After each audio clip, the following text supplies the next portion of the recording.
안녕하세요. 7살 난 딸 하나를 키우고 있는 30대 워킹맘입니다. 남편하고는 얼마 전 완전히 남남이 되었고요.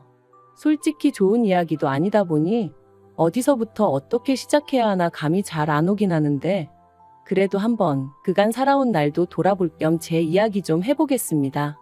두서가 없더라도 들어주세요. 남편하고 헤어지기 전까진 같이 식당을 했지만 처음 만난 건 회사에서였어요.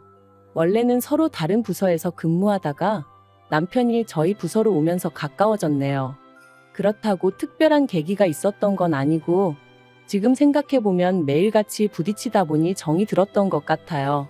그리고 남편이 언젠가부터 저한테 적극적으로 다가오면서 저도 그런 남편을 밀어내지 않았고, 하긴 이런 이야기가 지금에서야 뭐가 중요하겠어요. 아무튼 그렇게 연애를 시작하고 1년 만에 결혼 이야기까지 오가기 시작했습니다. 양가 부모님 모두 어차피 결혼할 거면 뭐하러 시간 끄냐 하셔서 서두른 감도 없잖아 있었죠. 그래서 지금도 저희 친정 부모님이 그 부분에 있어서는 저한테 참으로 미안하다 하세요. 생각해보면 여자 나이 31가 그렇게 많은 것도 아니었는데 괜히 당신들이 설레발을 쳐서는 제가 이렇게 이혼녀 딱지를 달게 된 건 아닌지 모르겠다 하시면서 말이죠. 하지만 이 부분에 있어서는 저는 저희 친정 부모님한테 정말 요만큼의 원망도 없습니다. 저도 그때는 제가 이혼녀 딱지를 달게 될 거라곤 상상도 못했는걸요. 어쨌든 연애하는 동안 사소한 다툼 한번 해본 적이 없었으니 결혼을 한다면 남편과 하는 게 당연하다고 생각하기도 했었고요. 결혼할 때 시댁에서 3천 해주셨고 친정에서는 1억 좀 넘게 해주셨어요. 어쩌다 이렇게 차이가 많이 나게 되었냐 하면 이야기가 복잡해지는데, 빨리 결혼하라며 서둘렀던 시부모님은 처음에만 하더라도 집을 해주니 뭐를 해주니 하시며 말씀이 참 많으셨습니다. 그리고 그쪽에서 그러고 나오니 저희 친정에서도 어느 정도는 해서 보내야겠다 생각하셨고, 그래서 1억 정도를 예산으로 잡으셨던 거죠. 하지만 빈수레가 요란하다더니 막상 본격적으로 신혼집을 알아보고 그러니까 자꾸만 어머님의 말씀이 달라졌습니다.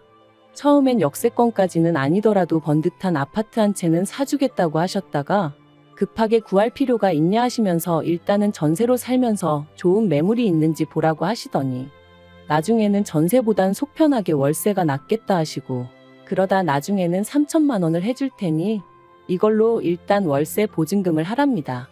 돈이 없는 게 아니라 여기저기 묶여 있어서 현금화할 형편이 안 된다 어쩐다 하시면서 말이죠.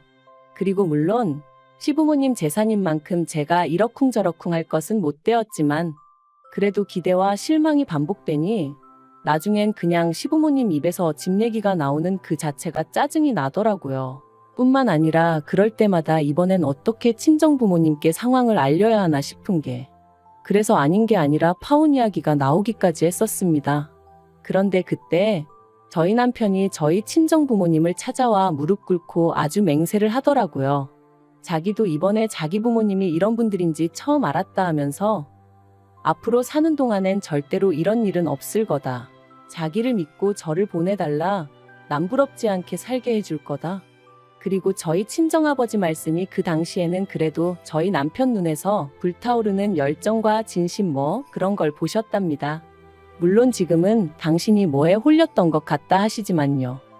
그래도 결국 우여곡절 끝에 저희는 결혼을 하게 되었고, 그렇게 시댁에서는 삼촌 친정에서 1억을 지원받았습니다.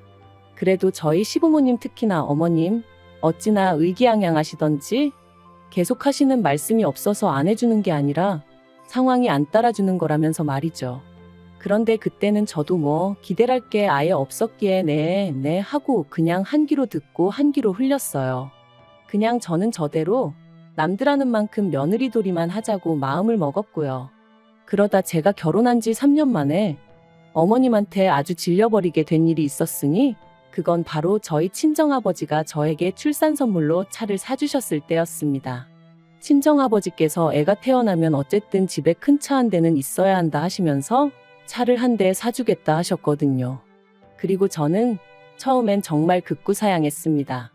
이미 저나 남편이나 각자 끌고 다니던 차가 있기도 했고, 차를 사더라도 저희 능력으로 사야지 친정 부모님한테 손을 벌릴 수는 없다고 생각했죠. 하지만 친정 부모님께선 마침 가게 일도 술술 잘 풀리고 있는 만큼 이 정도는 해줄 수 있다 하시며 거절하지 말라셨습니다. 이런 것도 능력될 때 해주는 거지. 나중엔 저희가 사달라고 해도 못 사줄지 모른다 하시면서 말해요. 그래서 결국 저는 못 이긴 척 감사한 마음으로 받겠다 했는데 옆에 있던 남편이 어찌나 좋아하던지. 그리고는 말하기를 제가 아이 낳고 육아휴직에 들어가면 사실 운전할 일이 많이 없을 거 아니냐면서 그러면 자기가 종종 끌어도 되겠냐고 묻더라고요. 그래서 그럼 당신 차는 어쩌고 했더니 내 차는 처제주면 되잖아 그러는데 나름대로 그것도 방법이겠다 싶었어요. 그래서 좋은 게 좋은 거다 싶어 남편도 그렇고 저도 그렇고 저희 친정 부모님도 그렇고 새 차의 주인이 누구냐에 대해선 크게 개의치 않기로 했죠.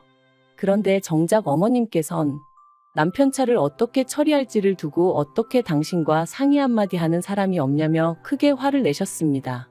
그리고는 덧붙이시기를 그 차를 사던 당시 어머님이 현찰 600만 원을 보태주셨었다면서 그러니 그 차의 소유권이 어머님한테도 있는 거라며 제 여동생을 줄 거면 그 600만 원을 토해내라는 거예요. 얼마나 어이가 없던지. 그래서 남편한테 어머님이 그렇게 말씀하시니 당신은 그냥 계속해서 당신 차 끌고 다니라 했습니다. 친정아버지가 사주시는 새 차는 그냥 내가 끌고 내가 타던 차를 여동생에게 주는 게 맞는 것 같다면서 말이죠. 그랬더니 남편이 그냥 어머님한테 600만 원 드리고 원래 하기로 한 대로 하면 안 되냐대요. 그래서 그건 내가 납득이 안 돼서 싫다 했습니다. 당신 총각 때 보태주신 돈을 그것도 빌려주신 것도 아니고 그냥 주신 거라면서 이제 와서 왜 그러시는 건지 이해가 안 된다고. 그러니 못 드리고 드리기 싫다 했죠.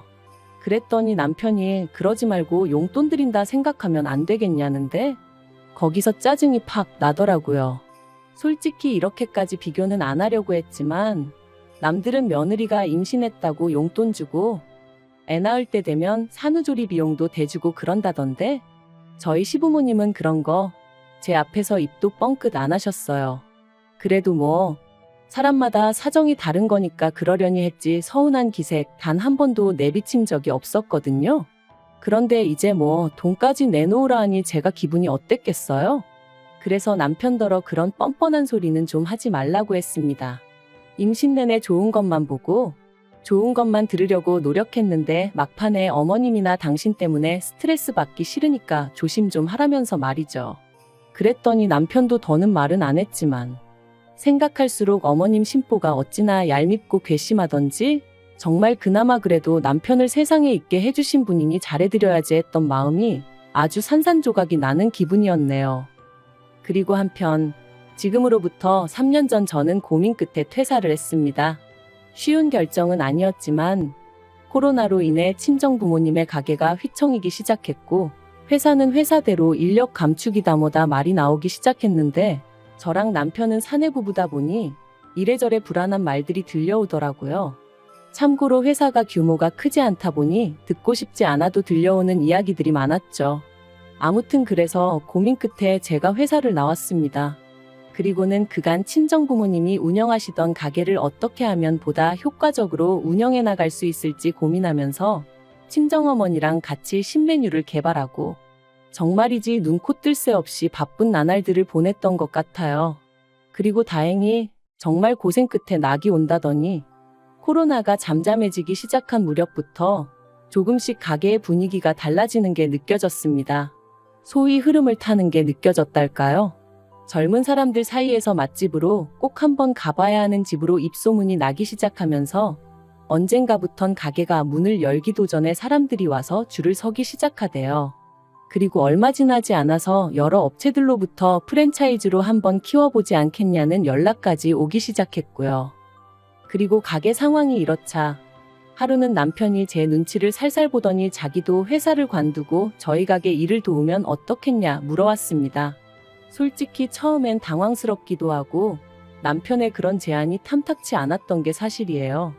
가게가 언제까지 잘 될지 모르겠는 상황에 저는 남편이라도 비교적 안정적으로 직장 생활을 이어나갔으면 했으니까요.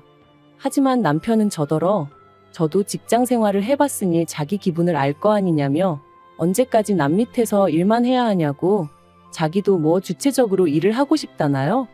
그래서 남편에게 착각하지 말라고 식당 일에 합류하더라도 당신은 여전히 우리 부모님 밑에서 일을 해야 하는 거다. 회사나 별반 다르게 없을 거다 했죠. 그랬더니 그런 말 굳이 안 해도 무슨 소린지 이해한다면서. 하지만 회사 상사랑 장인 장모님이랑 같냐 그러는데. 솔직히 어쨌든 돈 벌러 왔을 땐 같다면 같은 거지 또 다를 건 뭔가 싶대요. 하지만 그때는 남편에게 그렇게까지 냉정하게 말은 못했어요. 그냥 일단 알겠다, 부모님께 여쭤보겠다고만 했죠. 그리고 친정부모님께선 그렇지 않아도 가게가 좀 더 자리를 잡으면 아예 저를 믿고 맡겨보려 하셨다며 남편이 옆에 있으면 얼마나 의지가 되고 도움이 되겠냐고 그렇게 하게 하라시는 거예요. 그래서 조금 찝찝한 마음이 없잖아 있었지만 결국 남편이 회사를 관두고 식당 일에 합류하는 데 있어 동의를 해주고 말았습니다. 그런데 문제는 남편이 가게 일을 시작한 이후부터였어요. 친정부모님은 이제 쉬엄쉬엄 일을 하고 싶다 하시며 가게에 나와 계시는 일수를 줄이겠다 하셨거든요. 그리고 저도 그 부분에 있어서는 아쉬울 것도 서운할 것도 전혀 없었죠. 오히려 잘 됐다고, 잘 생각하셨다고 했으니까요. 그리고 친정부모님은 한 가지 조건을 더 거셨는데 가게 메뉴의 기본이라고 할 수 있는 양념장, 저희는 비법 소스라고 불렀는데 아무튼 그건 어떻게 만드는지 절대로 못 알려주신다고, 그러니 필요하면 저희더러 사다 쓰라고 하셨죠. 남편이 합류하고 3달쯤 흘렀을 때부터는 친정부모님은 일주일에 한두 번 정도만 가게에 얼굴을 비추셨고 비법 소스를 만들어주시는 대신 달에 150만 원을 받아가셨어요. 그리고 이 안에는 재료비에 친정부모님의 수고가 들어가 있었으니 저는 결코 그 돈이 많다고 생각하지 않았습니다. 실제로 저희가 그 소스 덕분에 버는 수입은 저희 두 사람이 직장을 다닐 때보다 많을 땐 2배 가까이 되었으니 시쳇말로 남는 장사면 남는 장사였지 결코 손해는 아니었죠. 그런데 이 사실을 알게 되신 어머님께선 가족끼리 뭘 그런 걸로 돈을 받아가냐며 저희 친정부모님을 마치 치사하고 쪼잔하신 분들로 몰아가시대요.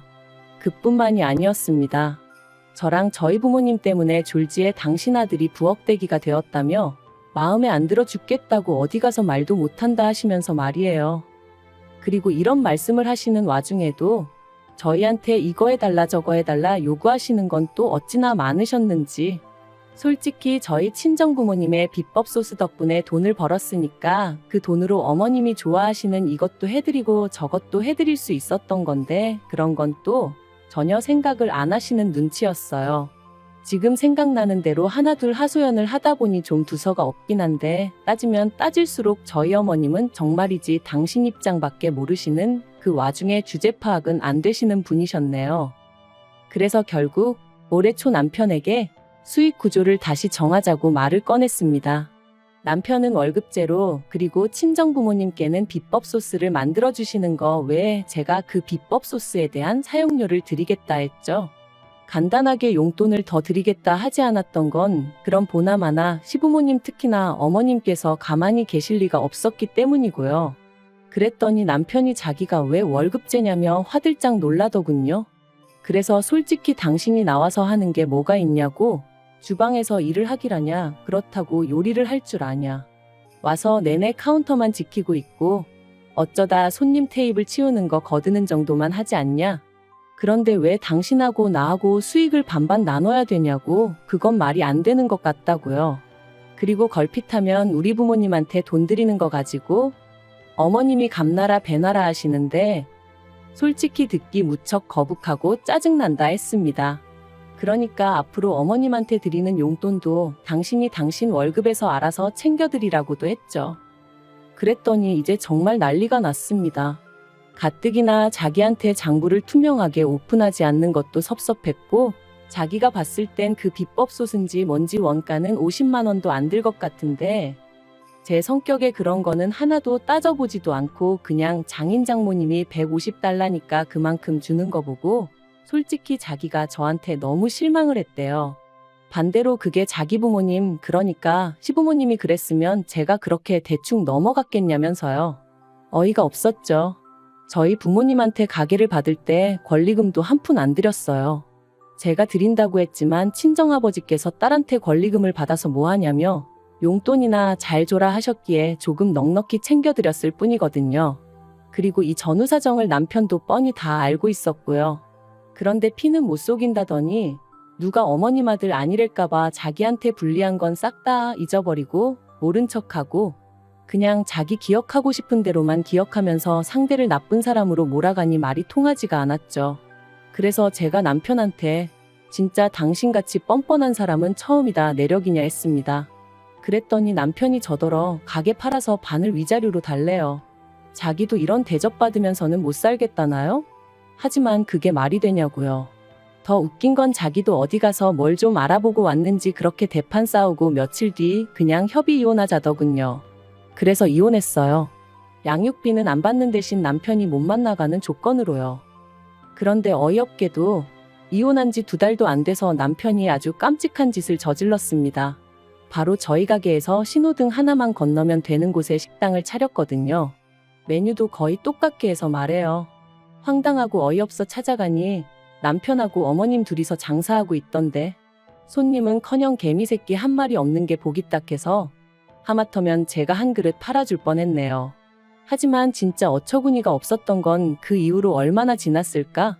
모르는 번호로 연락이 와서 별 생각 없이 받았더니 남편이었는데 한참을 뜸을 들이다 기껏 한다는 소리가 그 비법 소스 좀 자기한테 팔아달랍니다. 장사가 너무 안 돼서 죽겠다며 옛날 정을 생각해서라도 좀 팔아달래요.